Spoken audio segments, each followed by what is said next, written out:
Vamos lá.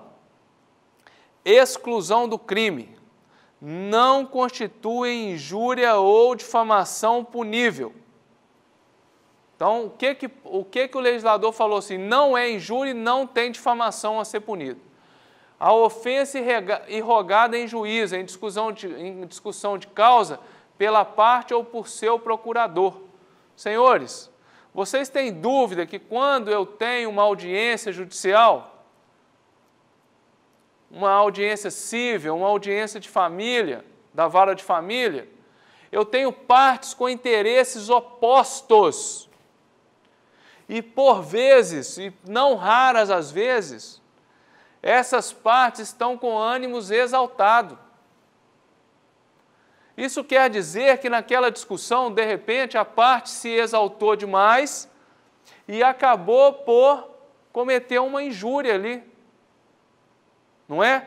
Olha lá uma briga de separação na vara de família, marido e mulher.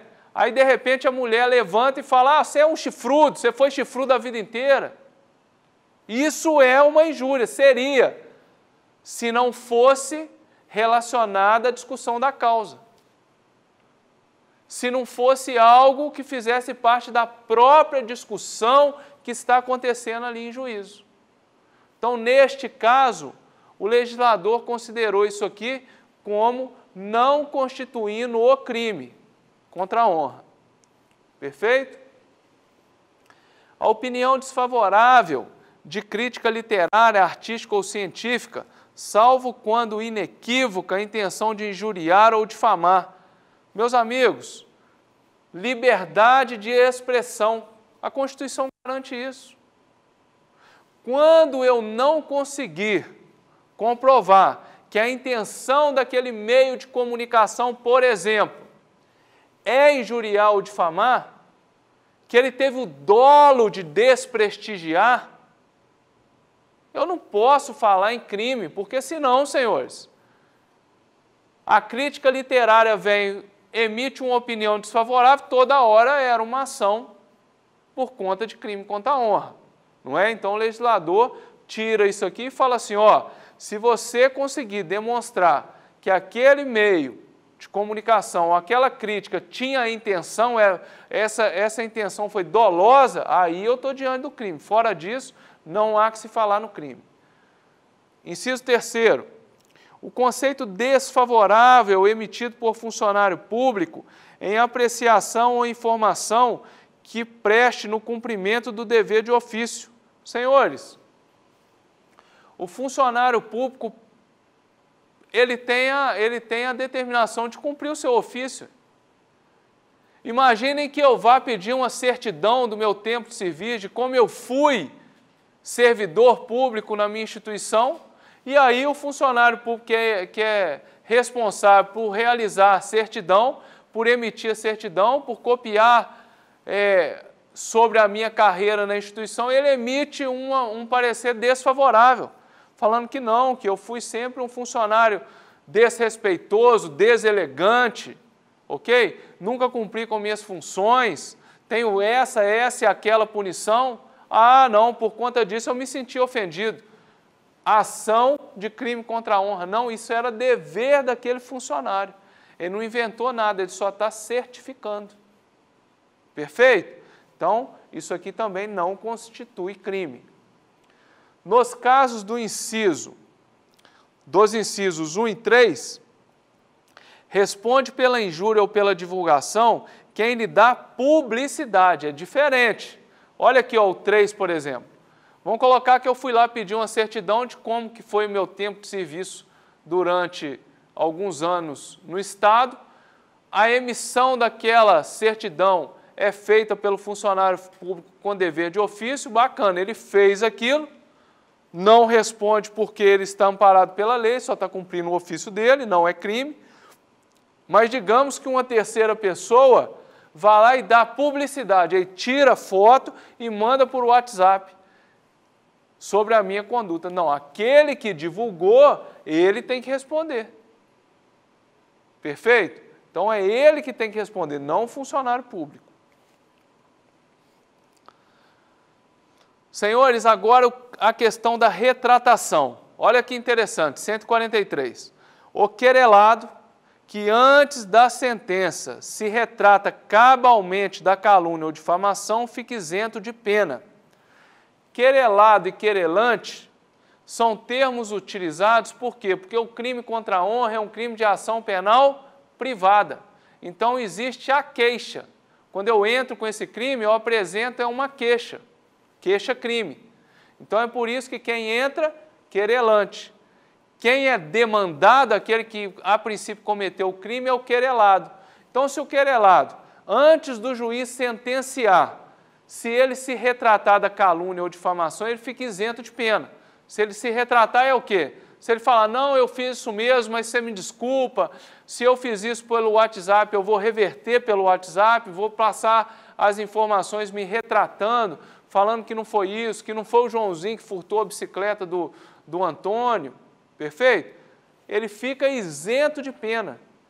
Por que eu só tenho, a possibilidade de ficar isento de pena quando eu me retrato da calúnia ou da difamação? Porque a calúnia e difamação são crimes que atingem terceiros. Ou seja, a visão que a sociedade tem da pessoa que foi vitimada. Agora, a injúria não, a injúria afeta a própria vítima do crime. Então não adianta, por mais que ela se retrate, perfeito? Aquele sentimento já tomou a vítima. Então, se a vítima não se livrar daquele sentimento ruim, daquela baixa estima, não adianta nada a retratação. Por isso que a questão da injúria não está aqui. Nos casos em que o querelado tenha praticado a calúnia ou difamação utilizando de meios de comunicação, a retratação dar-se-á, se assim desejar o ofendido, pelos meios mesmo. Então, senhores, não adianta nada. Imagine, eu faço uma divulgação de uma calúnia por Facebook. Aí, na hora da retratação, eu falo lá na audiência, desculpa, eu me retrato, eu falei errado. Realmente, não devia ter falado. Não adianta. Se você fez a divulgação pelo Facebook, o direito daquele que foi ofendido é que a retratação seja feita pelo mesmo meio. Você tem que retratar pelo Facebook. Perfeito? Vamos lá. Se de referências, alusões ou frases se infere calúnia, difamação ou injúria, quem se julga ofendido pode pedir explicações em juízo. Aqueles que se recusam a dá-las ou a critério do juiz não a dá satisfatoriamente, responde pela ofensa. Esse procedimento, senhores, do 144, na verdade é um procedimento anterior ao início da ação. Por quê? Porque eu estou diante de uma possível calúnia, injúria, difamação.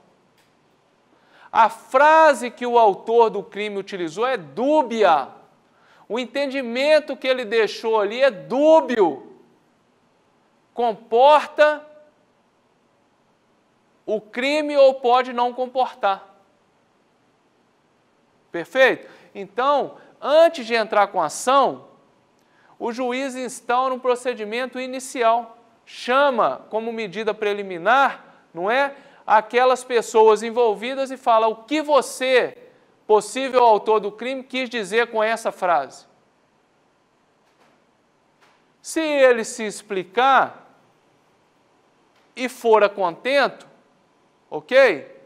Não existindo crime, ali termina o problema, não vai ter ação penal.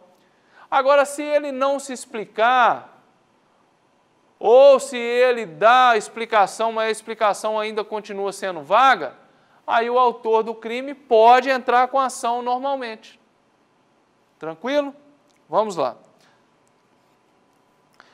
Nos crimes previstos neste capítulo, somente se procede mediante queixa, salvo no caso do artigo 140, parágrafo 2º, da violência resulta lesão corporal.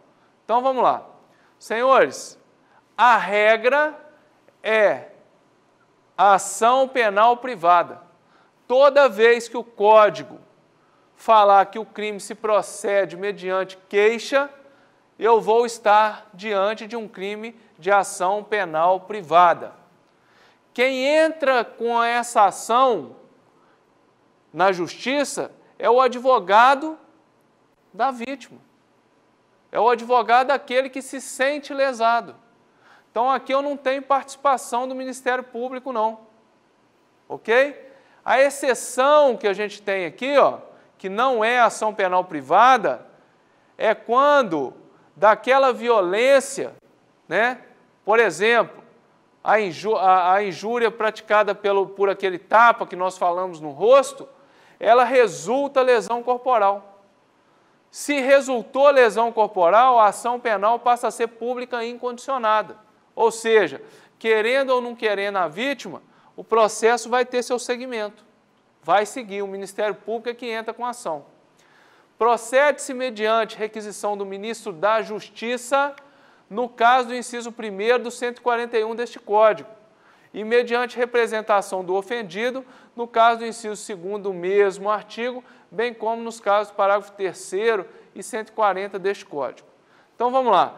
Quando a honra afetada for a do chefe de governo, né, ou, vamos lá, presidente da República teve a honra dele difamada, caluniada. Quem entra na ação, quem entra com a ação? Perfeito? Como é que funciona? Requisição do ministro da Justiça. Então, a ação penal deixa de ser privada e passa a ser pública, condicionada à requisição. E nesses outros sentidos, né, representação do ofendido aqui, no inciso 2 e no parágrafo 3º do 140, a ação penal deixa de ser privada e passa a ser pública, condicionada à representação. Ok? Então, nos crimes contra a honra, a regra é a ação penal privada. Mas eu tenho um caso de ação penal pública incondicionada, perfeito? E tenho caso de ação penal pública condicionada, tanto à requisição quanto à representação. Perfeito?